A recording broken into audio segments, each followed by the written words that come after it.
જય શ્રી કૃષ્ણ બધાને.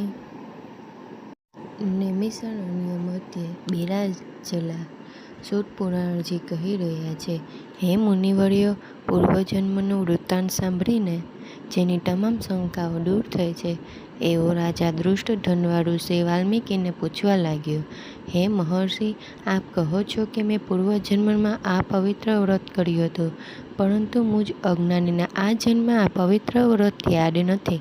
માટે કૃપા કરીને મને આ મહાફળદાયી વ્રતની વિધિ તથા નિયમ વિશે વિસ્તારથી જણાવો.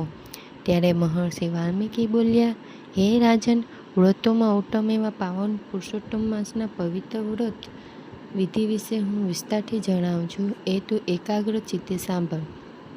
બ્રાહ્મ મુહૂર્તે ઉઠી પ્રાતકાળેથી પરવારી પુરુષોત્તમ પ્રભુનું ધ્યાન ધરી ચિંતન કરવું. રવિવારે દાંતને નિષેધ હોવાથી માત્ર શુદ્ધ જળ વડે મુખ સાફ કરવું. સમુદ્ર તીરે અથવા કોઈ તીર્થમાં સ્નાન થાય તો અતિ ઉત્તમ, અને નજીકમાં કોઈ તીર્થ ન હોય તો સરોવર કે કૂવા કાંઠે સ્નાન કરવું. આ મધ્યમ સ્નાન છે. ઘેર સ્નાન કરવું હોય એ સામાન્ય સ્નાન છે. વ્રત કરનારે રેશમી યા શુદ્ધ વસ્ત્ર પહેરવા.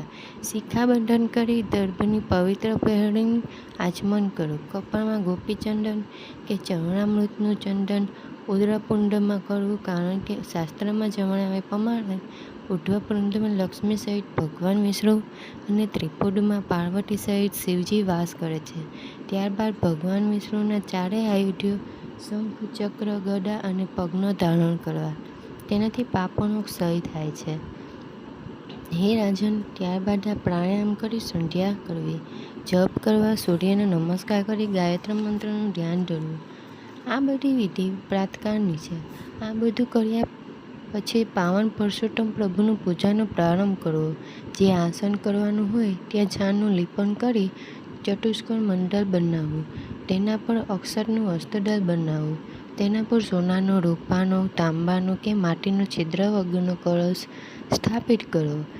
એ કળશમાં ગંગા, યમુના, ગોદાવરી, કાવેરી, સરસ્વતી આદિ પવિત્ર નદીઓનું સ્મરણ કરીને તીર્થોનું આહ્વાન કરવું, અને કળશ પર ચંદન, અક્ષત, પુષ્પ વગેરેથી અર્ઘ્ય, આદિ, ધૂપ, દીપ નૈવેદ્ય ધરાવવું.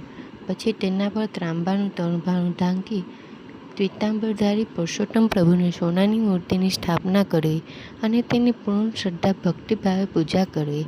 હે રાજન, ફૂટેલા ગળામાંથી ધીરે ધીરે વહી જતા પાણીની જેમ મનુષ્યનું આયુષ્ય ઘટતું જાય છે.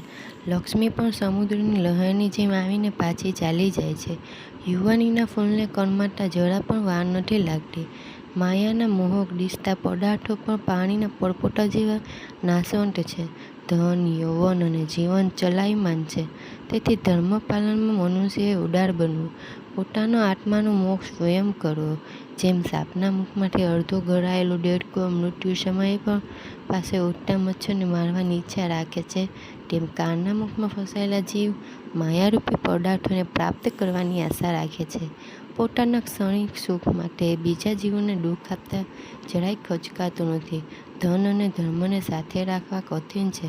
ધન હોય એનું ચિત્ત ધર્મમાં ચોંટતું નથી. ધર્મમાં ચિત્ત હોય એનું ધન તુચ્છ લાગે છે. ધન અને ધર્મનો સંયોગ થાય ત્યારે સુપુત્ર પ્રાપ્ત થતો નથી. આ ત્રણેય શુભ સંયોગ પ્રાપ્ત કરવા મનુષ્ય મહાભાગ્યશાળી છે. હે રાજન, પાવન પુરુષોત્તમ માસમાં થોડા ધનથી મહાન ધર્મનું પાલન થઈ શકે છે. માટે સ્નાન, દાન, જપ, ધ્યાન, પૂજન, અર્ચન કરી પુરુષોત્તમ પ્રભુની કથા શ્રવણ કરવી. હે રાજન, જેમ નદીઓમાં ગંગા ઉત્તમ છે, તેમ વ્રતોમાં પુરુષોત્તમ વ્રત સર્વોત્તમ છે. જેમ હાથીના પગલામાં બધા જીવોના પગલાંનો સમાવેશ થઈ જાય છે, તેમ પુરુષોત્તમ વ્રતથી બધા વ્રતોના પુણ્યની પ્રાપ્તિ થાય છે. જેમ બધી નદી ગંગાજી નથી, બધા વૃક્ષો કલ્પવૃક્ષ નથી, બધા રત્નો ચિંતામણી નથી, બધી ગાયો કામધેનુ નથી, બધા પુરુષ રાજા નથી, બધા શાસ્ત્ર વેદ નથી, એમ બધા વ્રત કે પુણ્ય પુરુષોત્તમ માસ સમાન ફળદાયી નથી. માટે સુપાત્ર બ્રાહ્મણના શ્રીમુખે આ વ્રતની પાવન કથા સાંભળવી